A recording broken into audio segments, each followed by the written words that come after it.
नमस्कार। राठौर जी के NCA classes में आपका स्वागत है।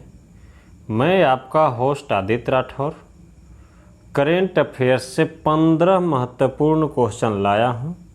आज का पहला प्रश्न है, हाल ही में उभरते देशों के ब्रिक्स समूह में शामिल होने के लिए किस देश ने आवेदन किया है?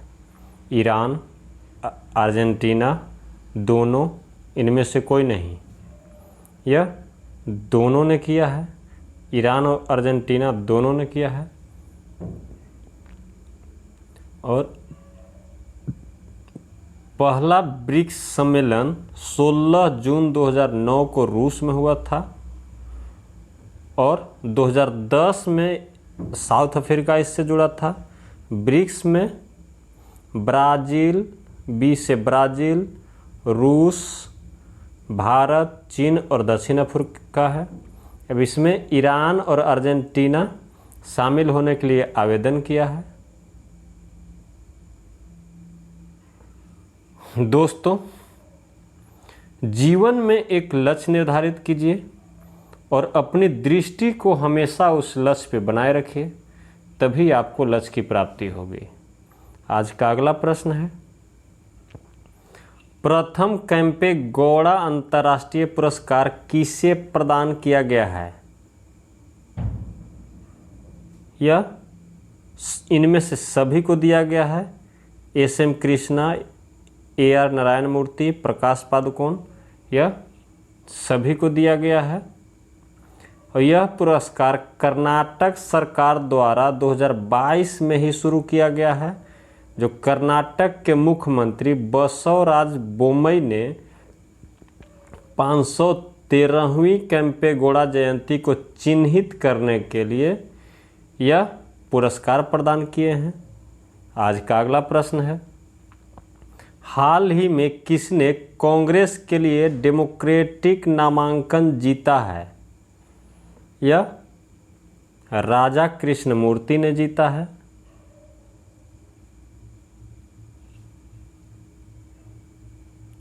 जो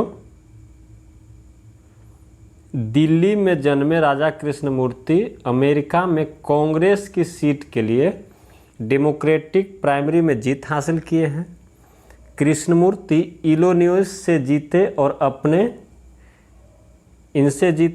और जुनैद अहमद को अपने प्रतिद्वंदी से अत्याधिक सांप्रदायिक अभियान पर सफलतापूर्वक विजय प्राप्त किया है। यह जुनैद अहमद से 71% अधिक वोट प्राप्त किए हैं। आज का अगला प्रश्न है,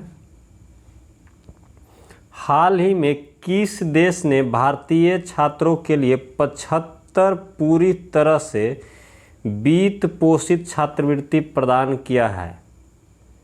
यह ब्रिटेन ने किया है। जो HSBC, Hindustan Unilever, Tata Sons जैसी कंपनियां भारत की आज़ादी के 75वें वर्ष का जश्न मनाने की पहल में भाग ले रही है। और भारत में ब्रिटिश काउंसिल विज्ञान, प्रौद्योगिकी, इंजीनियरिंग और गणित में महिलाओं के लिए 18 छात्रवृत्तियां प्रदान करेगी। और ब्रिटेन सरकार ने ब्रिटेन में अध्ययन करने वाले भारतीय छात्रों के लिए 75 पूरी तरह से वित्त पोषित छात्रवृत्ति का पेशकश किया है। आज का अगला प्रश्न है, हाल ही में फिलीपींस के राष्ट्रपति कौन बने हैं? यह फर्डिनेंड मार्कोस बने हैं, जो राष्ट्रपति रोड्रिगो दुतेर्ते की जगह पे आए हैं। और उपराष्ट्रपति वहाँ का सारा दुतेर्ते बने हैं। और फिलीपींस का मुद्रा होता है फिलिपीनी पेसो। आज का अगला प्रश्न है, हाल ही में इसरो ने किस रॉकेट का सफलतापूर्वक प्रक्षेपण किया है? यह PSLV C-53 का किया है। जो प्रक्षेपण यान ने श्रीहरिकोटा के सतीश धवन अंतरिक्ष केंद्र से उड़ान भरी। भारत के 2 निजी अंतरिक्ष स्टार्टअप के 2 उपग्रहों सहित 6 नैनो उपग्रह अंतरिक्ष में गए। और यह जो PSLV C-53 है, यह न्यू स्पेस इंडिया लिमिटेड का दूसरा समर्पित वाणिज्यिक मिशन है। आज का अगला प्रश्न है, हाल ही में रैंप योजना की शुरुआत किसने की है? यह प्रधानमंत्री नरेंद्र मोदी ने किया है।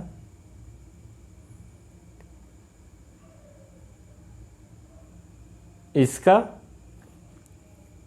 नई दिल्ली में उद्यमी भारत प्रोग्राम को भी संबोधित किया और कहा कि सूक्ष्म लघु और मध्यम उद्योग क्षेत्र भारत की अर्थव्यवस्था का लगभग 1/3 हिस्सा है। और रैंप यहाँ आया है तो इसका होता है ranging and accelerating performance program. आज का अगला प्रश्न है, हाल ही में केंद्रीय मंत्रिमंडल ने किस समिति को कंप्यूटरीकरण की मंजूरी दी है? यह पैक्स को दिया है, जो इससे 63,000 कार्यात्मक प्राथमिक कृषि ऋण समितियां यानी पैक्स के कंप्यूटरीकरण को मंजूरी दी है। इस कदम से 13 करोड़ किसानों को फायदा होगा और यह ग्रामीण क्षेत्रों में डिजिटलीकरण में सुधार के अलावा बैंकिंग गतिविधियों के साथ साथ गैर बैंकिंग गतिविधियों के आउटलेट के रूप में पैक्स की पहुंच में सुधार करने में मदद करेगा। और पैक्स है तो इसका फुल फॉर्म होता है प्राइमरी एग्रीकल्चर क्रेडिट सोसाइटीज। आज का अगला प्रश्न है, हाल ही में एशिया प्रशांत के 20 अस्थायी शहरों में भारत के कितने शहरों को स्थान मिला है? यह 4 शहरों को मिला है, जो इसमें 4 शहर हैं। आज का अगला प्रश्न है, हाल ही में दुनिया के सबसे बड़े इनोवेशन सेंटर T-Hub 2.0 का उद्घाटन कहाँ हुआ है? यह हैदराबाद में हुआ है।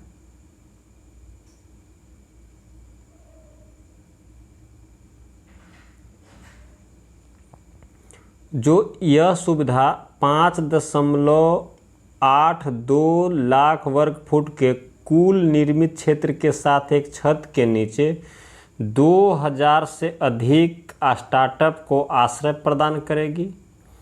और कैटालिस्ट के नाम से पहला T-Hub 2015 में IIT हैदराबाद के कैंपस में लॉन्च किया गया था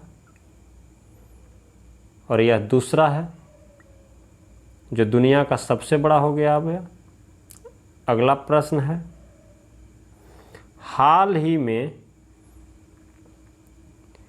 किस राज्य सरकार ने तीर्थयात्रियों की वित्तीय सहायता प्रदान करने के लिए काशी यात्रा योजना शुरू किया है? यह कर्नाटक ने किया है। जो कर्नाटक राज्य ने हाल ही में काशी यात्रा योजना को शुरू किया है। काशी यात्रा कर्नाटक द्वारा उत्तर प्रदेश के काशी विश्वनाथ मंदिर की तीर्थ यात्रा के लिए जाने वाले लोगों के लिए है। एक विचारशील कदम है यह, और सरकार यह 5,000 से 30,000 रुपये तक नगद सहायता देगी और राज्य सरकार ने इस योजना में उपयोग के लिए 7 करोड़ रुपए की मंजूरी दी है। आज का अगला प्रश्न है, हाल ही में महाराष्ट्र के औरंगाबाद जिले का नाम बदलकर क्या रखा गया है? यह संभाजी नगर रख दिया गया है। जो औरंगाबाद का नाम बदलने के लिए उद्धव ठाकरे की राजनीतिक पार्टी लंबे समय से कर रही थी। अब महाराष्ट्र सरकार पर आए संकट के बीच अब औरंगाबाद का नाम बदलने की सुध आई है। संभाजी मराठा राजा छत्रपति शिवाजी के सबसे बड़े पुत्र थे, जिनके नाम पर पार्टी का नाम रखा गया है।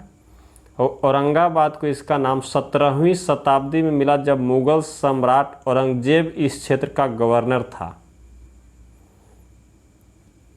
आज का अगला प्रश्न है, क्यूएस बेस्ट स्टूडेंट सिटीज 2023 के अनुसार दुनिया भर के छात्रों के लिए रहने के लिहाज से भारत में सर्वोच्च रैंक वाला शहर कौन सा है? यह मुंबई है। जो मुंबई की ग्लोबल रैंकिंग 103वीं है और बेंगलुरु की 114वीं, चेन्नई की 125वीं और दिल्ली की 129वीं।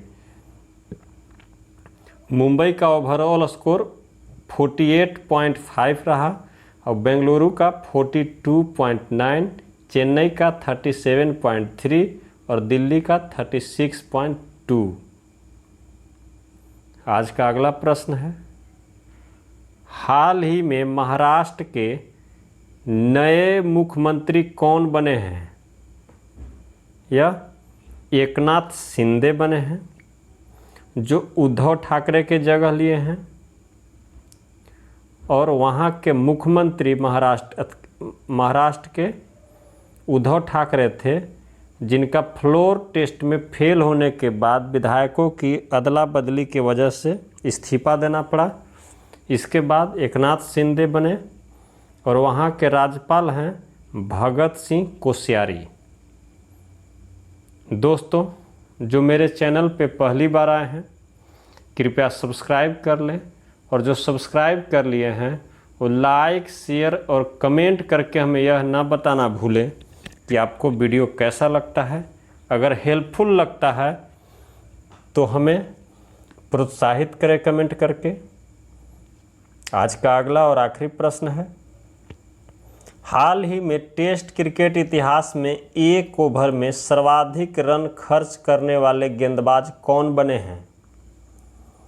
यह स्टुअर्ट ब्रॉड बने हैं, जिन्होंने एक ओवर में 35 रन खर्च किए, जिसमें से 29 रन भारतीय गेंदबाज जसप्रीत बुमराह ने बल्लेबाजी करते हुए बनाए और 6 रन अतिरिक्त के रूप में मिले। और इससे पहले रिकॉर्ड था रॉबिन पीटरसन, जेम्स एंडरसन और जो रूट का, जिन्होंने इससे पहले 28 रन एक ओवर में टेस्ट क्रिकेट में दिए थे। संयुक्त रूप से तीनों का रिकॉर्ड था। अब स्टुअर्ट ब्रॉड का हो गया है। वनडे में धनंजय डिसिल्वा का है, 36 रन दिए हैं। T20 में भी स्टुअर्ट ब्रॉड का ही है, जिन्होंने 36 रन दिए हैं। युवराज सिंह ने 6 छक्के लगाए थे। आज का वीडियो यहीं पे समाप्त होता है। जय हिंद, जय भारत।